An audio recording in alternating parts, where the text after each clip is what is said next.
আসলে সাইমুম শিল্পী গোষ্ঠী বিগত 15 বছর বা 16 বছর যদি বলি টোটালি নির্যাতনের শিকার, অর্থাৎ বারবার সাইমুমে পুলিশি হামলা হয়েছে। যার কারণে সাইমুম বারবার অফিস চেঞ্জ করেছে, তাদের ডকুমেন্টসগুলো গায়েব হয়ে গিয়েছে। কিন্তু এরপরেও সাইমুম তার কার্যক্রম মানে বন্ধ রাখেনি। নামে বেনামে বিভিন্নভাবে তারা ক্লাস নিয়েছে, যারই ফলশ্রুতিতে এই শিশু শিল্পীদের এই আয়োজন, এবং শুধু শিশু শিল্পী না, বড়দেরও আয়োজন, এবং সর্বোপরি এই টোটাল এই আজকের এই আয়োজন। নামে বেনামে বিভিন্নভাবে আমাদের সাইমুমের কার্যক্রম চলেছে।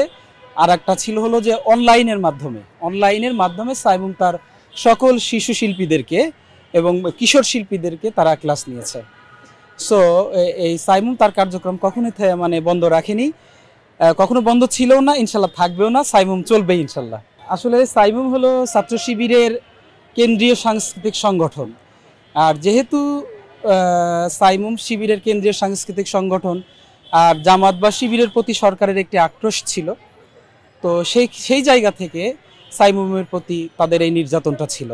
আর বিগত সরকার আপনারা জানেন তারা ইসলাম বিমুখ ছিল, তারা চায়নি কখনো ইসলামী সংস্কৃতি এ দেশে জায়গা করে নিক, যার কারণে তারা সাইমুমের প্রতি এই সবচেয়ে বেশি নির্যাতন চালিয়েছে। আওয়ামী লীগ সরকারের আগে আমরা যখন কাজ করতাম তখনও আমরা স্বতঃস্ফূর্তভাবে একটা পর্যায়ে ইসলামী সংস্কৃতিকে নিয়ে গেলাম।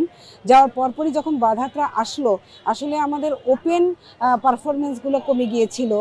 আমাদের বাচ্চারা মন খুলে মানুষের কাছে ইসলামের কথা পৌঁছাতে পারতো না, মনে হতো যে আমরা বোধহয় পিছনে। কিন্তু আসলে আমার যেটা মনে হয়, বাধা যখন আসে আর সে বাধাটা অতিক্রম করতে পারলে আল্লাহ পাক এটাকে আরও অনেক গুণে বাড়িয়ে দেয়। এই 16 বছর আমরা আগের থেকে গার্জিয়ানরা, বাচ্চারা ইসলামী সংস্কৃতি নিয়ে অনেক বেশি আগ্রহী হয়েছে। আমরা পার্সোনাল লেভেলে কাজ করতাম, আমরা বিভিন্ন চ্যানেলে কাজ করতাম, চ্যানেল বন্ধ হয়ে গেলে পার্সোনাল চ্যানেল তৈরি করতাম। আমাদেরকে আসলে ঠিকই রাখতে পারেনি। আল্লাহর রহমতে বাংলাদেশ ছেড়ে বিশ্বের ময়দানে আমাদের বাচ্চাদের পারফরমেন্স এখন ছড়িয়ে গিয়েছে। এটাকে কোনোভাবেই মানে আটকে রাখা যাবে না। এটা আপনারা ফলো করবেন যে বাইরে আমাদের সাইমুমের অনেক মূল্য। যে আজকে আমার বাচ্চাটা হলে কিন্তু আমি কি করতাম আমি জানি না, তবে এটা অবশ্যই পরিবর্তন করা সম্ভব মোটিভেশনের মাধ্যমে। আমাদের গানগুলোতে, আমাদের কথায়, আমাদের ছেলেরা যে ধরনের এক্সাম্পল তৈরি করছে, ইসলামী সংস্কৃতি আসলে, ইসলামী সমাজ আসলে এই বাচ্চারা অবশ্যই নিরাপত্তা পাবে, এবং সেটার জন্য আমাদের সবাইকে সচেতন হতে হবে। আমরা সবাই এই বাচ্চাটার পরিবারের পিছনে মানে জোর করে থাকা, শক্তি নিয়ে থাকা উচিত আমাদের। আমার মনে হয় ইনশাল্লাহ আল্লাহ পাক আমাদেরকে একটা সমাজ একসময় তৈরি করে দিবে।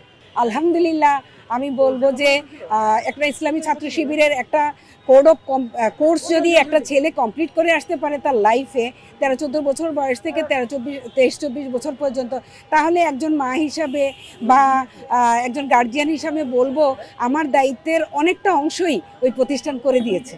আমি অনেকগুলো জিনিস বাসা থেকে পারতাম না, ওর ভিতরে ফ্রেন্ডের মতো করে তৈরি করতে পারতাম না, যেটা ওই প্রতিষ্ঠানটা করে দিয়েছে। আলহামদুলিল্লাহ, এটা যে দিয়েছে সে বুঝে, যে দেয়নি সে বুঝবে না।